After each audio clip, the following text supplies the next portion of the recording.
What's up, everybody? Happy Tuesday, and welcome to the Early Wedge. I am going to be in for EC today. It's just going to be the duo, if you will, of me and Patrick McDonald. So, I don't know. Why don't we just go ahead and introduce Patrick McDonald? It's kind of a weird setup here. We got a team event. We got 160 players, 80 teams.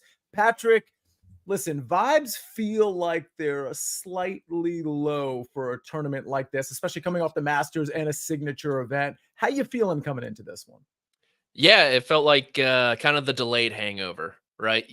After a big night out, you feel surprisingly good in the morning. You're like, "Oh my Yes. goodness, I avoided it. Nothing happened to me. This is amazing." The Advil in the water worked last night, and then noon, 1 o'clock hits, and you just hit a wall. This is kind of this week. But I mean, we got guys like Rory making his debut, and guys who are looking for wins with Scotty Scheffler not in the field. Well, that's what I was going to say. Aren't we kind of relieved that Scotty's not in the field? There was a stat that you, or I guess maybe it was a tweet that you and Jake, of course, our esteemed producer, were talking about. We put it up here right now from Underdog Golf. Win percentage in March and April. Scotty Scheffler, 80%, Celtics, 76%, goes down to the Nuggets, the Cleveland Guardians, the Atlanta Braves, and the Crushers, of course, at 67%. Like, listen, this is supposed to be a sport with variance, Patrick McDonald. Like, I don't care how good you are, unless your name is Tiger Woods, you're not supposed to be winning this much. What's the deal? I think it's the perfect blend of what's going on in between his ears and the physical Yeah. gifts as well. I mean, his course management is just flawless, to tell you the Mhm. truth. Outside of a few moments there at the Masters and the Houston Open that kind of bit him in the butt there, it's been unbelievable. And then you toss in the physical stuff. I mean, Sia, he is entering the RBC Heritage. I didn't even check the newly updated ones because it was delayed. He was a stroke better than Xander Schauffele per round. And Xander Schauffele's been the second best player in the world statistically this year. That's why you get all these four-stroke victories for Scotty Scheffler. Yeah. I tweeted something out Monday morning where it's kind of like he's taking, like, I always liked the live outright on a Sunday afternoon and, just having somebody that's one or two shots back. Like, you can't do that anymore with Scotty in the lead. Not only is he in the lead, but he's usually in the lead by 3 or 4 strokes on the back nine. Taylor DeHart says, wow, that's a crazy stat. It really is. If you all didn't see it, check us out on YouTube if you're watching the replay or listening to the replay. Really a crazy stat. What's up, Joe? If you're in here, hit the like button. Now, listen, you talked about flawless course management, Patrick. Let's talk about not flawless course management. There's a guy, I believe, named Rory who, correct me if I'm wrong, making tournament debut, perhaps? Yeah, tournament debut with Shane Lowry, the Irishman. And I mean, it hasn't been a great 2024 for Rory, but I think you can look at it from a couple perspectives. One, the Masters is out of the way. The big, the big bugaboo that's always in his mind, and he can kind of start moving forward. And this was the time of year, sort of. It was the PGA, so only a month removed that he got it going last year. I mean, he didn't get off to a great start. Remember, he Yeah. skipped the RBC Heritage, had to pay $3 million to the PGA Tour, came back at Quail Hollow, a course that he eats up usually, played really poor, and then he got it going at Oak Hill. But I think it's a really good week for Rory just because, I mean, Harbor Town kind of handcuffs you a lot. And that's not great for someone trying to work through his golf swing and play through his golf swing. This should be a lot more free flowing. The weather's supposed to be great. The winds are supposed to be down. So I'm interested to see if he shows a little sign of life, especially with Quill Hollow around the corner too, a place where, like I said, he's been near flawless. Yeah, and his partner Shane Lowry been rough lately. I mean, listen, with my betting card over the last 2 weeks, like I've been okay. Like I haven't hit any outrights. I haven't hit any first round. Well, I hit Akshay actually. I guess that was 2 weeks ago, 65-1 first round leader. But my head-to-head matchup card's been pretty good. My finishing position card has been actually great over the last 2 weeks, but I keep losing Shane Lowry bets, Patrick. I mean, I'm losing him in the head-to-head market. I'm losing him in the round matchup market. I'm losing them in the finishing position market. Man, this guy's like crushing me. And listen, this goes to my storyline. I don't know what to do necessarily with some of the players at the top of the board from a betting perspective. DFS a little different, but I think I'm going to end up fading Rory and Shane Lowry, as good as talented as they are, because Lowry seems lost at times, like truly lost, particularly on the greens. And Rory's great, of course, but I've been fading him pretty much this entire year so far, and I haven't really paid for it. And you look at the metrics. nothing's like really jumping out at you, right, Patrick? Like the approach game really hasn't been that great. And yes, he's a superstar. He could cure it this week, but put him and Shane Lowry together, it doesn't inspire a ton of confidence. Any reaction to that before we get to our DFS plays? No, I totally agree. I mean, you could do the mental gymnastics here and think, okay, you got Rory McIlroy's driver and you have Shane Lowry's irons, which have been red hot. And then you can have Rory hit most of the putts and you're like, okay, they could do a lot of damage. But then you look at it from the other way and you're like, we have Shane Lowry's putter. We have Rory McIlroy's a bit like he's been battling the big numbers this year in the big miss. And so if they get out of position and foursome's alternate shot, oh boy, this could get kind of ugly at the same time. So I totally hear you. Yeah, and by the way, speaking of forces and alternate shot, and Patrick, feel free to correct me if I screw this up. But so if everybody's sort of like, some people maybe haven't studied this, they're coming to this show to kind of get educated on this tournament. So there's 80 teams, 160 players, top 33 in ties will make the cut. So like, listen, if you're in DFS, you're gonna probably have some teams missing the cut for you. Hopefully you get a 6 for 6. But again, top 33 in ties. Now it's different format Thursday and Friday, and then Saturday and Sunday. So Thursday is going to be best ball. So let's say Xander and Patrick Cantlay, they're each going to play their ball. And, so Patrick gets a birdie and Xander gets a par. You're going to get the birdie score there. So that's what the day one is. Day two was alternate shot. And then it goes back to best ball and then alternate shot. Alternate shot is exactly what it sounds like. Xander hits off the tee. Patrick Cantlay hits approach. Let's say he puts it on the green. Then the putter's coming from Xander Schauffele. So that's the format of this tournament. And maybe that's a good time to just go into DFS. And by the way, Taylor DeHart, who was it? Kenny McAdams. He said everyone is playing for second place behind the Cootie twins, right? I don't mind playing the Cootie twins this week. How about you, Patrick? 3 sets of brothers. I'll toss it back to you. Which duo of the trio has the best week? The Fitzpatricks, the Hogards, or the Cooties? Obviously, the Cooties are the long shots in this situation. I'm going to assess this from a value standpoint. I'm going to go with the Cooties. I think the Fitzpatricks are going to be slightly underwhelming. I don't know what to think of the Hoygards. I actually do think they fit well here. And by the way, when you look at last year, it's not like Davis Riley and Nick Hardy came in with great form. They really didn't. This was a course that ended up catering to them, and they got hot. So I could see the Hoygards kind of coming out of nowhere. But when I looked at what was going on with Rasmus and particularly Nikolai over the last 4 or 5 tournaments, I was like, yeah, I think I'm out on this one, but I get playing them. But again, from a value standpoint, I kind of like the Cootie comment. I might be on that. Let's talk about our DFS picks, though. You go first. You got 3 teams, and then you got a fade. Yeah, I'm going back to all reliable pretty much. Taylor Moore, I know he was your guy at the Masters. I'm taking him back this week. He's treated us pretty well. He's paired up with Matt Neesmith, who has not been playing too great, but he did make the cut last week in the Dominican Republic. And these two have been awesome 2 times here at the Zurich, both finishing T4. So I think they keep it rolling. I'm going to say Taylor Moore is going to win soon.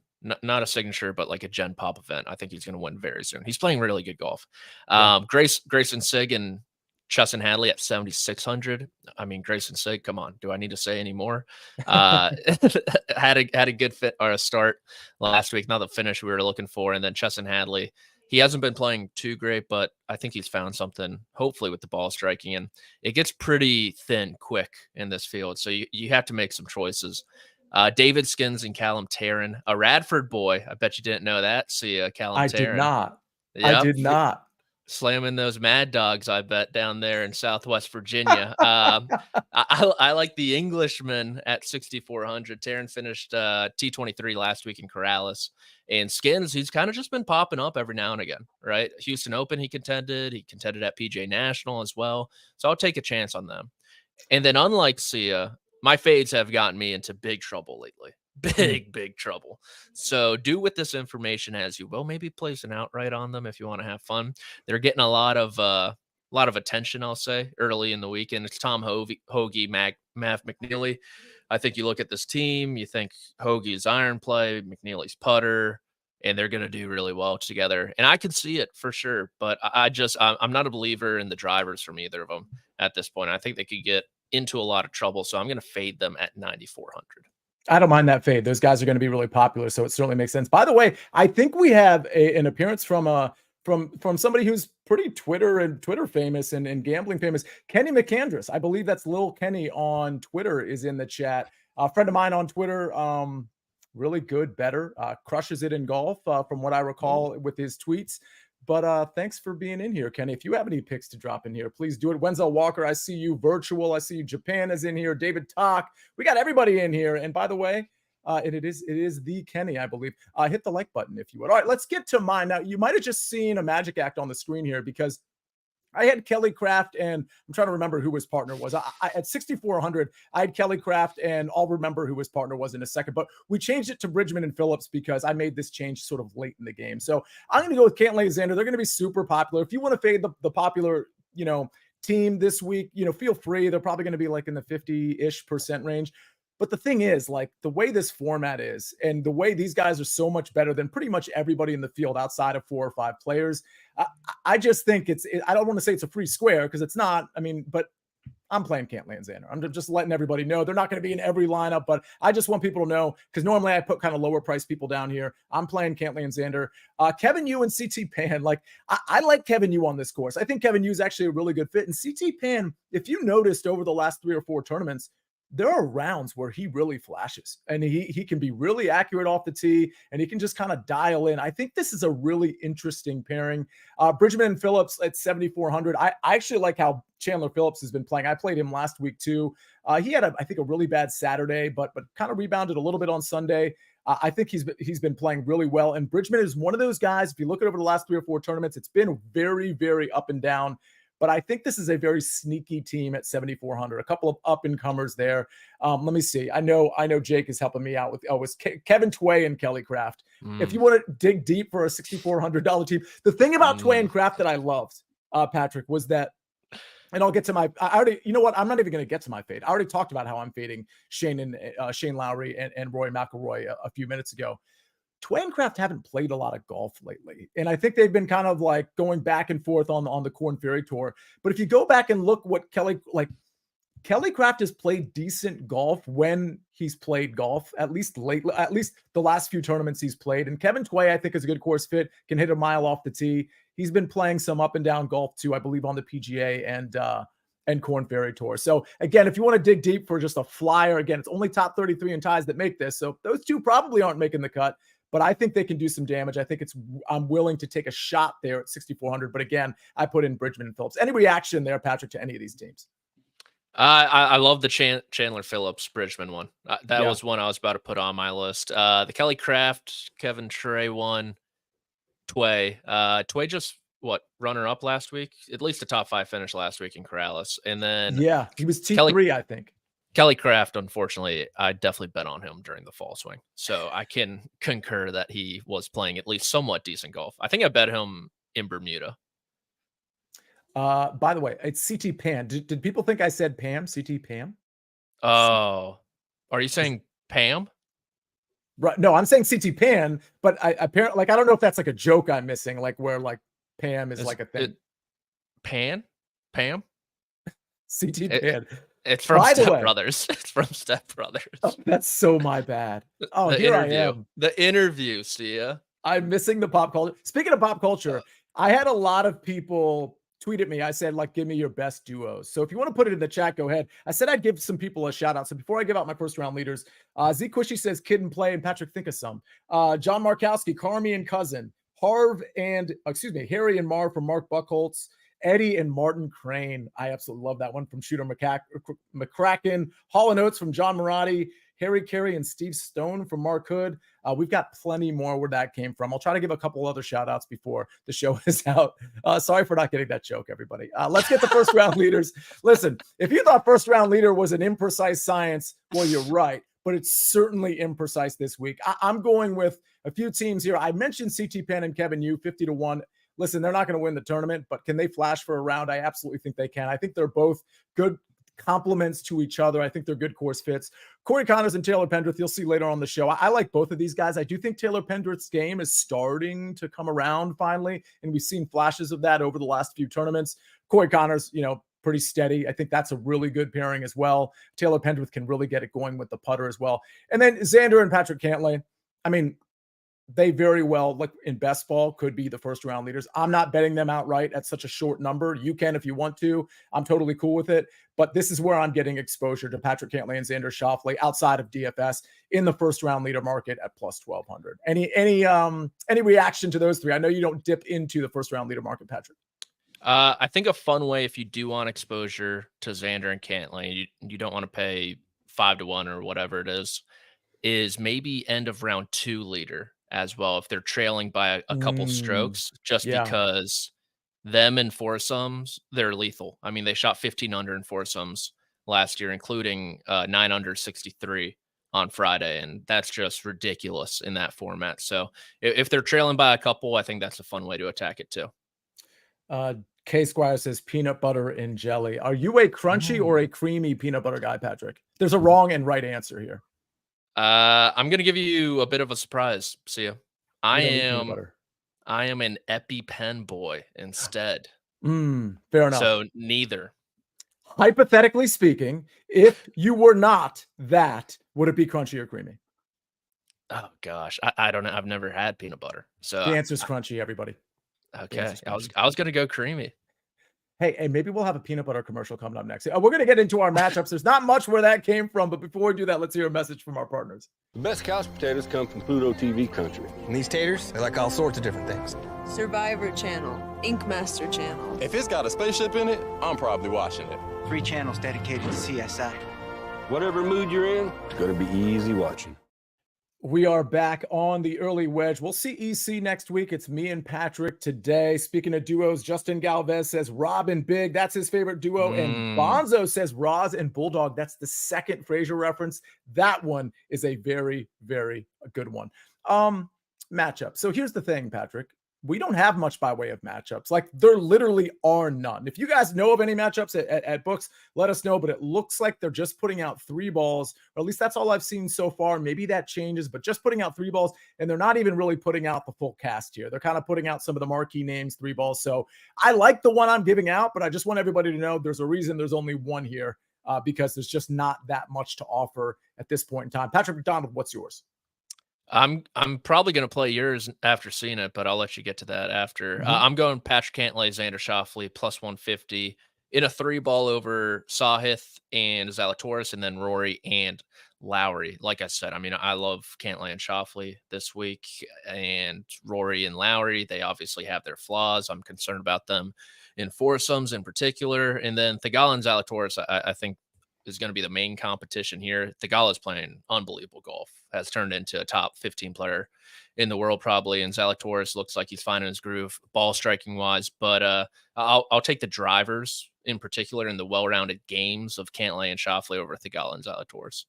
All right. Well, I'm going to go with Morikawa and Kitayama at plus 150. This is probably the only market I'm playing these two guys, although I do think they have plenty of upside, but I'm not playing them in the outright market. I don't think I'm going to play them in DFS. I like them plus 150 over the Højgaard brothers and Hoagie and McNeely. I got to be honest, this is just as much of a fade as of the Højgaard brothers and Hoagie and McNeely, like Patrick is fading, than it is a huge endorsement of Morikawa and Kitayama. But I got to admit, Morikawa is starting to look pretty good again. And Kitayama, I think, is a great course fit. And honestly, I think this is like, there's a reason their odds are so short. And it's not just because of Colin Morikawa. So I actually think this is a pretty good team.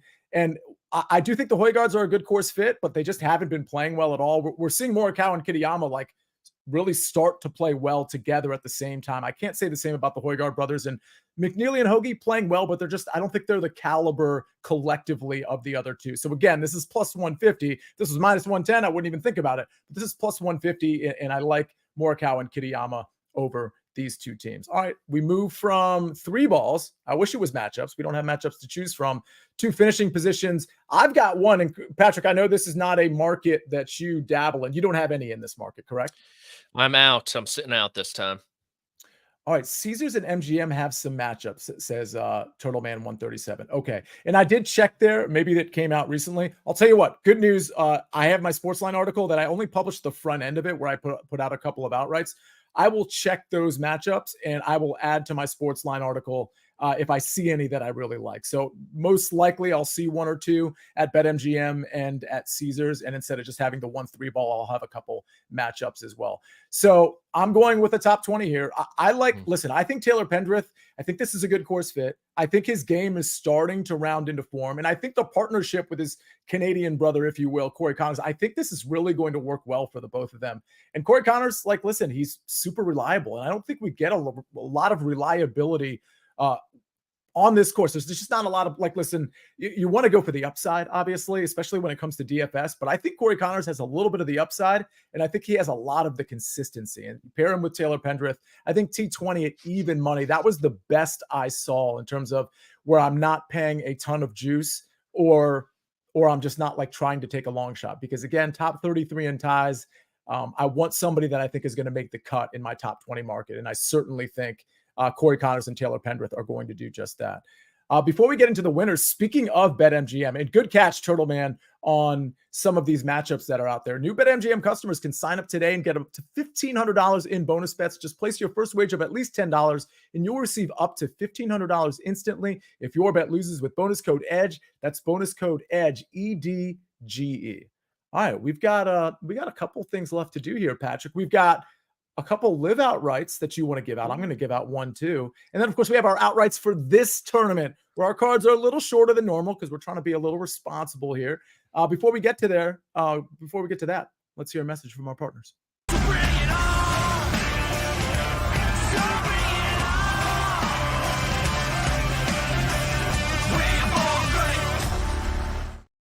We are back, and Kenny says Pendrith was playing through an injury the first 2 months, considered taking a leave, starting to feel better. Yeah, I feel like that was Pendrith's problem last year too, right, Patrick? He's been shaking off injuries for, it feels like, a year and a half now.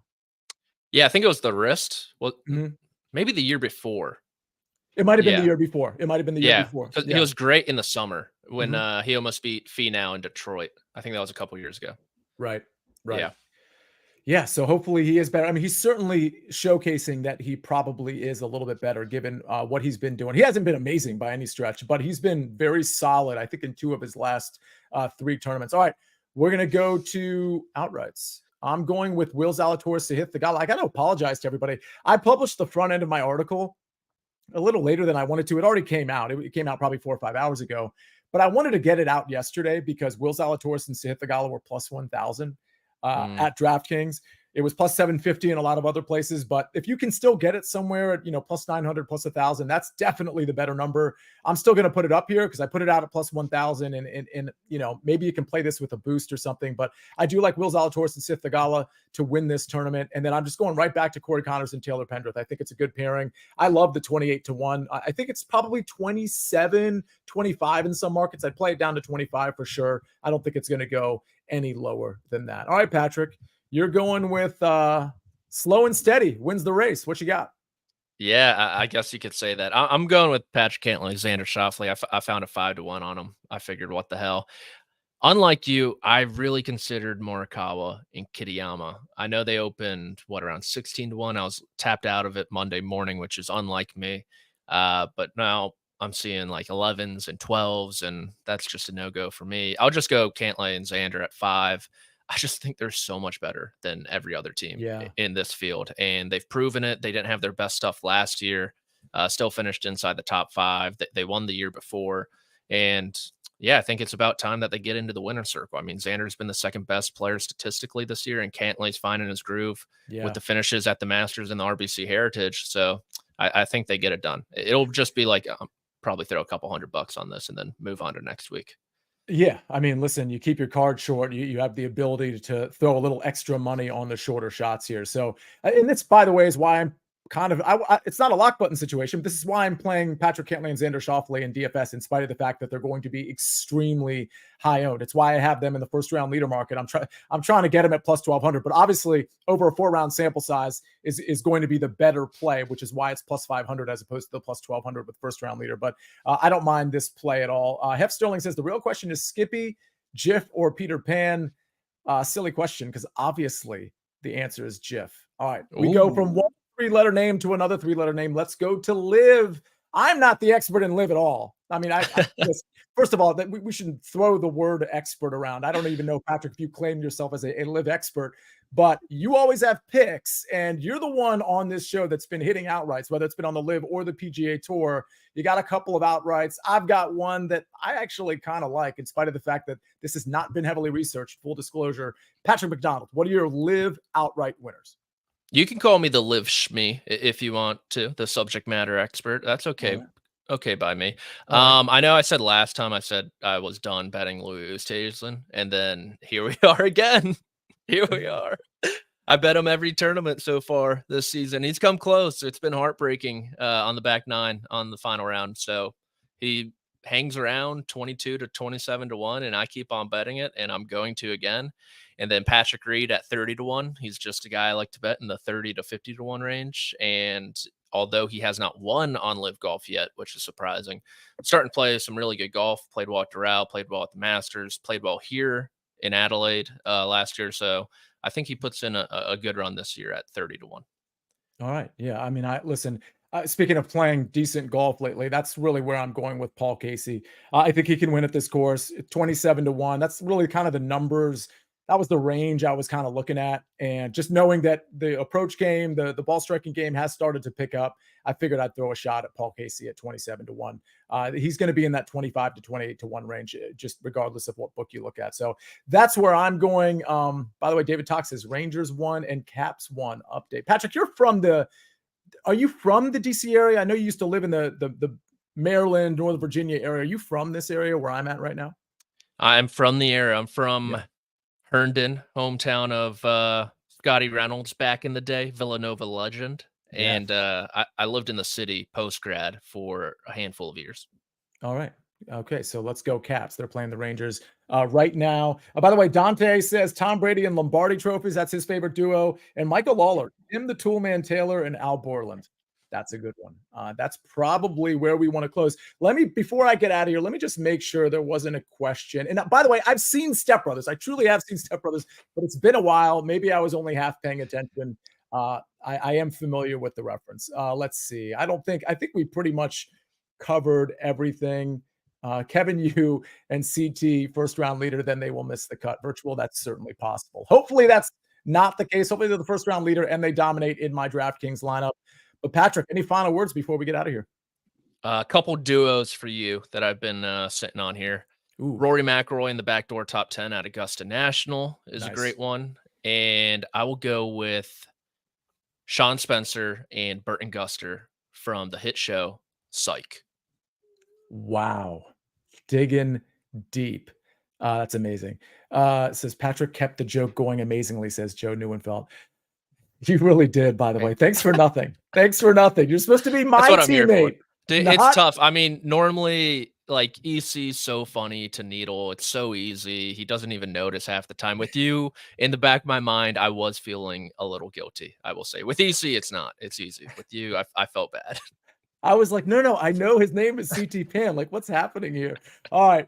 By the way, you might have noticed this show was a little shorter than normal. Normally we go another 15 or 20 minutes, but listen, when the offerings are what they are, we're not going to waste your time with, random favorite duo talk. We're not going to waste your time ever with that. So listen, those are our outrights. We threw in some live, we threw in some matchups. I'm going to update my article after I look at the BetMGM and Caesars updates in terms of their matchups. And hopefully we'll have more matchups to potentially bet on for this tournament. But listen, this is not a tournament where you need to invest the normal bankroll size. You can if you want. I'm not going to tell you how to bet, but this is definitely kind of a quirky tournament, which is part of the reason we saw Davis Riley and Nick Hardy win last year. Don't get me wrong. A lot of favorites win this tournament as well, but I'm just kind of throwing out the context for you. DFS wise, outright betting wise, matchup wise, maybe not the best investment in terms of really unloading on it. All right, ladies and gentlemen, that's going to be our show. On behalf of Jake the Snake on the ones and twos, Patrick McDonald, and myself, we'll see you next week, Tuesday at 7:00, but it won't be the duo. It'll be a trio. It'll be Eric Cohen hosting as well. And we're going to get out of here. Have a great week. Have a great tournament. And we'll see you next week on the Early Wedge.